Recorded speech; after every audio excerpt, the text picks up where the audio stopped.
Okay, we're going to look at borrow to invest, leveraged investing. And this is how you turn nothing into something. So let's get into it. Okay, borrow to invest. Let's go through the assumptions first. Okay, so I've specified an amount to borrow of $25,000. This amount is arbitrary. The cost to borrow this money is 4.5%. So this becomes an important variable. I happen to have a home equity line of credit, and right now I am paying 4.5% on my home equity line of credit. Now, with online brokers, they will lend you money to invest. Their interest rate is low as well, but I don't think it's as low as 4.5%, but I bet you it is around 5% these days. So, look, this also is an important variable. The lower the rate, the better. You definitely would not take your credit card and borrow cash off your credit card at a rate of 16% and do this. That would make absolutely no sense. Okay, so rate of return. We're going to say an average annual rate of return of 6.5%. And that 6.5% is broken down this way. 2.5 percentage points of the 6.5% is dividends. So you're receiving these year after year after year, and you have to pay tax on them. And then 4% is capital growth. This eventually you have to pay tax on, but you only pay tax on this when you sell. And then we're going to say that we'll probably change this to view alternate scenarios, but a marginal tax rate of 43%. So that means you're earning around $100,000 in Ontario. Look, if you're not in Ontario and you're earning $100,000, your marginal tax rate is going to be very close to 43%. We're all relatively close, but you can find out what your marginal tax rate would be. I've shown that in previous videos. Okay, so in Canada, if you receive a dividend from a Canadian corporation, dividends from Canadian corporations receive preferential tax treatment. If you are earning $100,000, you would pay 25% on that dividend. Now, if this was a dividend from a non-Canadian corporation, so let's say it's a US company, you would pay 43%. So if you're going to borrow to invest in a non-registered account, it has to go into Canadian equity for this reason. Okay, so let's look at this. Okay, so we're saying we borrow 25. Actually, let me back up. Borrowing to invest is risky. It is obviously risky, and it isn't for everyone. But how do you mitigate the risk? You mitigate the risk by borrowing a prudent amount and not borrowing a dollar more than a prudent amount. So we're calling a prudent amount in this scenario as $25,000. Look at it this way. From 2008 to February 2009, the market fell 50%. Markets across the world basically fell roughly in the range of 50%. That means if you would have done this the day before the market started falling, your portfolio would be worth roughly $12,500 if you borrowed $25,000. You know, how would you react if that happened? What you would need to do in that situation is just hold your nose.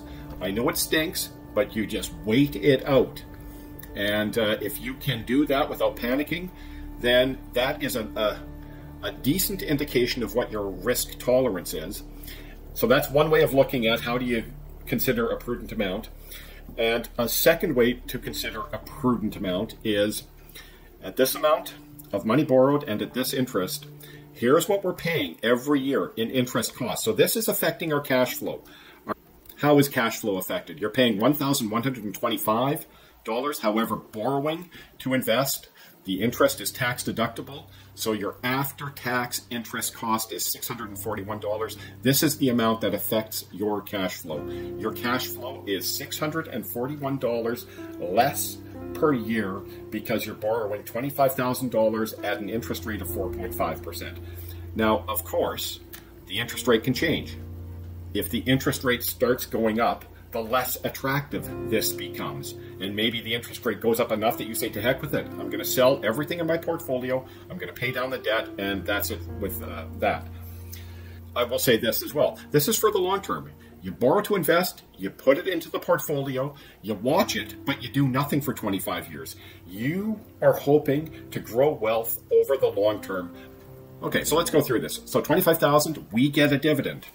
The dividend is $625. All that is 2.5% of $25,000. We're reinvesting the dividend. The growth is $1,000, so there's capital growth there, capital gain. And at the end of the year, our portfolio is worth $26,625. And we just go through the next year. Next year's $26,625. Our dividend is $666. Our growth is $1,065. There's our new portfolio value. I should talk about book value. A lot of people don't understand book value. The book value, less the portfolio value, is the capital growth. So the book value gets increased by the reinvested dividend. This is good. If the book value didn't get increased by the reinvested dividend, when we go to sell, we would pay capital gains tax on the growth and the dividend. And that is unfair because we are already paying tax on the dividend. So whenever you reinvest a dividend, your book value goes up. Let's say there's no growth and all we get is the dividend. This fools people all the time because they'll look at the book value and they'll look at the portfolio value and they'll say, look, there's no growth. Well, there is growth. You got the dividend, and the dividend increased both your portfolio value and your book value. So when you go to sell it, you won't have a capital gain tax. So the reason the book value goes up with reinvested dividends is so you don't get overtaxed when you sell the investment. Okay, let's look at cash flow. What is the cash flow? The interest cost, 4.5% of $25,000. Our cash flow is reduced on the surface by $1,125. But one of the benefits of borrowing to invest in a non-registered account is we get to write off the interest cost. Okay, so what that means is we reduce our taxable income by $1,125 in this example. Now, $1,125 at a marginal tax rate of 43% means our tax bill is reduced by $484.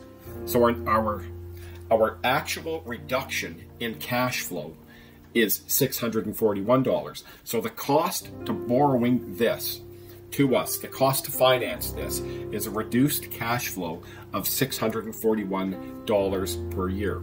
Now, we also have an after-tax interest rate.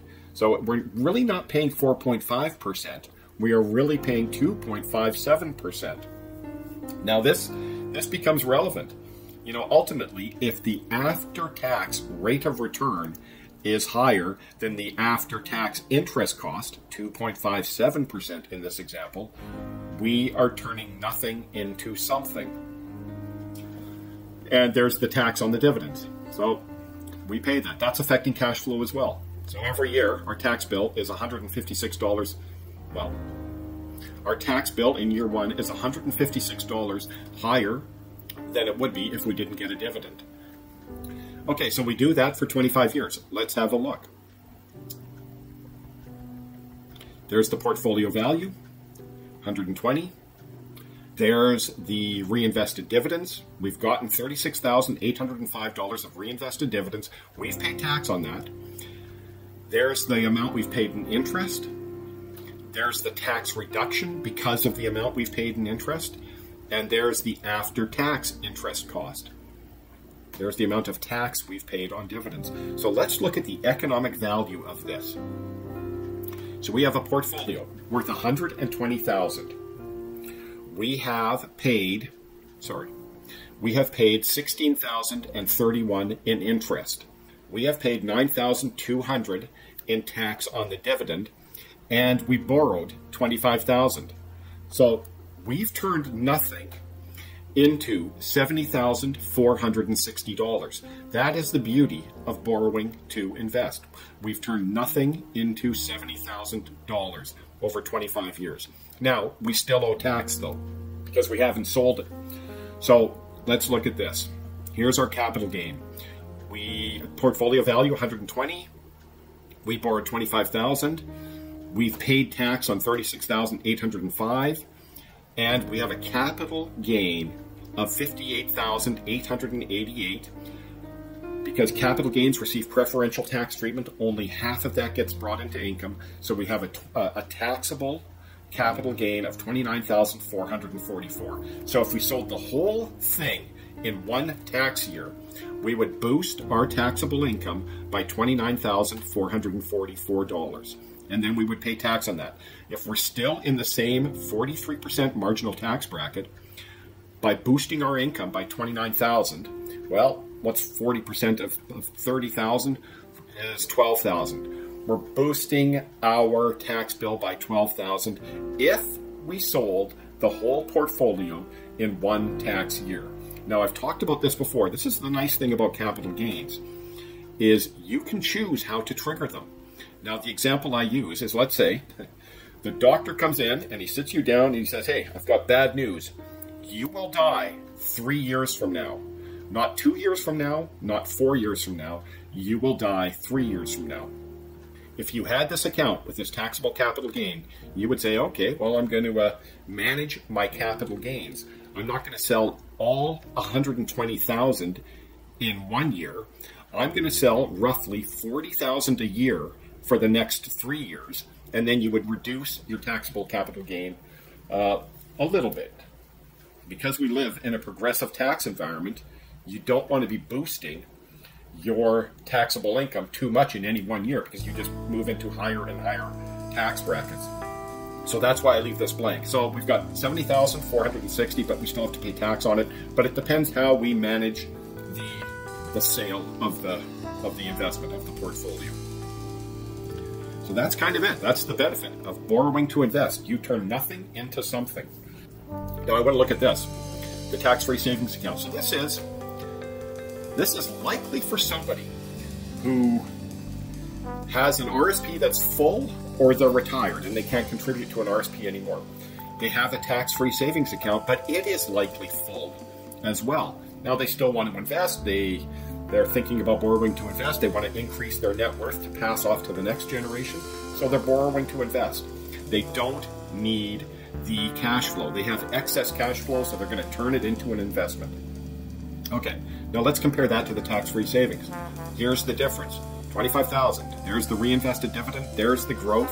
There's the portfolio. There's the interest cost. There is no writing off of the interests. So the interest cost is 4.5%. There isn't an after-tax interest cost because you don't get to write anything off. Now, that's kind of the bad news. The good news is when you get dividends, you don't owe any tax on them. And when you sell the investment, you don't owe any capital gains. So here we go. Let's have a look. 120,000, it's growing at the same rate of return, so it grows to the same amount. Interest cost, we paid 28,000 in interest cost. Here we only paid 16,000 in after-tax interest cost. We pay 0 on the dividends. We borrowed 25,000. We've got a balance here. We've turned nothing into 67,567, and that is certain. There is no tax on the capital gain, whereas here it's a little uncertain. So I would say, if you have room, it's hard to argue with this. If you have tax-free savings room, it is hard to argue with that. Okay, where would you invest this? Well, I am a big fan of low-cost, broad market, passively managed funds. So here's where I would invest. I would invest in either this, the iShares Core S&P TSX Capped Composite Index. It's a Canadian investment product. It's a Canadian fund, and it costs 6 basis points. Now, some people might be saying, what if this goes to 0? What if this investment goes to 0? Well, I want to show you something. For this investment to go to 0, this particular exchange-traded fund has, I believe, let me see, let me back up. It has 232 holdings in it. So shares in 232 Canadian companies. So for this to go to 0, let's have a look at the top 10 holdings. The Royal Bank of Canada has to go bankrupt. Toronto Dominion Bank has to go bankrupt. Enbridge has to go bankrupt. Bank of Nova Scotia has to go bankrupt. Canadian National Railway has to go bankrupt. Brookfield, you can see what I'm getting at. Suncor Energy has to go bankrupt. And not only do those companies have to go bankrupt, the other 222 companies also have to go bankrupt. So, and the other fund, which is very similar, and I'm completely indifferent would be this, the Vanguard Canada All Cap Index ETF. Very similar story. Let's look at the top 10. Royal Bank, Toronto Dominion, Enbridge, Bank of Nova Scotia, Canadian National Railway. You can see the rest of them. So that's the product. Okay, one last word. If you're investing, if you're borrowing to invest in a non-registered account, it has to go into Canadian equity. This is going to mess up your asset allocation and your asset location a little bit. Now, don't forget, the important things here are asset allocation. How much in equity? How much in safer fixed income? Because we're borrowing and putting it into Canadian equity, we have to look at the other accounts and we skew them appropriately. In other words, let's say you have a lot of equity in your RIF account. You would say, you know what, I'm going to take some money in my RIF account and move it to fixed income, to a more safer investment. And then you might also say, I've just added $25,000 to Canadian equity. Well, within my RIF or within my tax-free savings account, I'm going to move some out of Canadian equity into US equity, for instance. So you have to look at asset allocation and asset location. In the tax-free savings, it doesn't have to go into a Canadian investment. There is no worry about tax on the dividend.